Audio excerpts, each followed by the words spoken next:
Hello everyone, welcome back to Sawdust and Circuits. Today's project started the same way a lot of my projects do. With a thrift store find I probably didn't need, but I couldn't leave behind. Sitting on a shelf was a bundle of LED strip housings. Made from extruded aluminum, complete with diffuser covers. The price was so low that I immediately started thinking, what can I build with these? Now I have a confession. I probably own enough LED strips to light a small airport. Every time they're on sale, I seem to pick up another roll. Most of us have used these flexible LED strips at some point. They're inexpensive, bright, and surprisingly useful. But they all seem to share the same problem. The adhesive backing is usually optimistic at best. You stick it up, it looks great for a day or two, and then gravity starts winning the battle. Before long, you have a strip hanging halfway off the shelf, looking like a tired neon noodle. If you enjoy funky finds, custom builds, and solving little everyday problems, consider subscribing. So today we're going to give these LED strips a proper home. Let's take a look at the housing itself.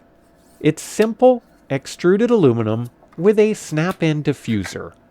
Besides making the installation look cleaner, the aluminum helps dissipate some of the heat, and the diffuser softens the individual LEDs into a much nicer glow. Honestly, this alone makes LED strips far more professional. The included mounting hardware, however, wasn't exactly inspiring. It would work, but I knew I could make something more useful. That's where 3D printing came in. I started by designing a basic end cap. This version uses a single mounting screw and keeps everything neat and finished. Next came a heavier-duty 2-screw end cap. If you're mounting these permanently, or in an area where they might get bumped, the extra support is worth having. But why stop there? One thing I find myself always wanting is angled lighting. Under shelves, display cases, or workbenches, a little angle can make a huge difference. So I designed a 45-degree mounting bracket. This aims the light exactly where you want it, instead of blasting it straight out into the room. I can see these being useful for workshops, hobby displays, bookcases, or even kitchen cabinets. After that, I started thinking about larger installations. What happens when one housing isn't enough? For that, I designed a straight connector that joins multiple segments together. And of course, if you're going around corners, you'll need a 90-degree connector. Here is a small housing I designed. It can hold a Type-C plug or a latching switch, possibly even a larger 5.5mm plug.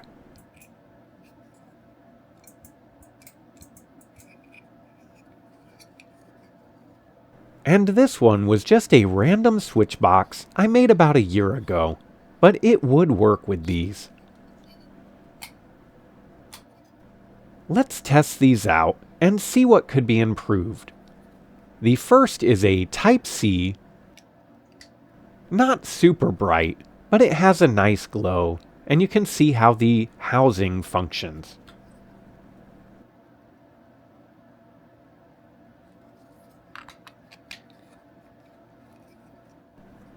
Next, we have one that uses 24 volts. We'll use the benchtop power supply for that.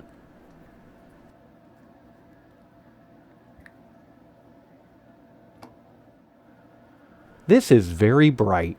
You can really see the use case for these housings.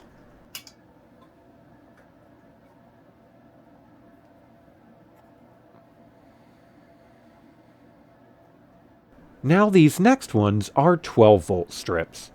The leads I'm using here on my bench supply are called lineman tips.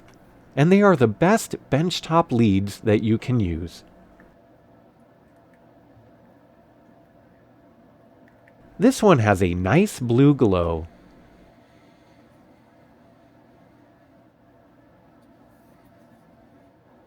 And here is our last one that has the 45-degree angle. And this one has a green LED strip in it. You can really see how even the light these cast is. There's no visible hot spots. Now for the fun that 3D printing brings. This one I call Shadowless Cube. Anything that fits within it casts no shadow. It's pretty cool looking, and I think I might be a bit biased.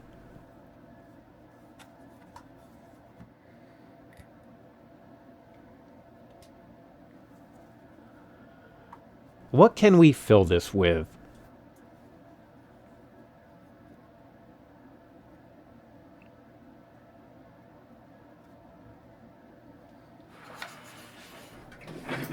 Okay, on my shelf I have this spike ball. Don't watch the video I made about this. It sucks. Even my smallest turntable fits within this thing. Now this spike ball project was entirely born because of a grab bag from Savers that had a box of soft dart tips. It was a fun project. I think I said, this ball is fun to throw, but bad to catch. That's probably true. Anyway, this was a fun build. Let me know what you think in the comments. Thanks for watching, and I'll see you next time.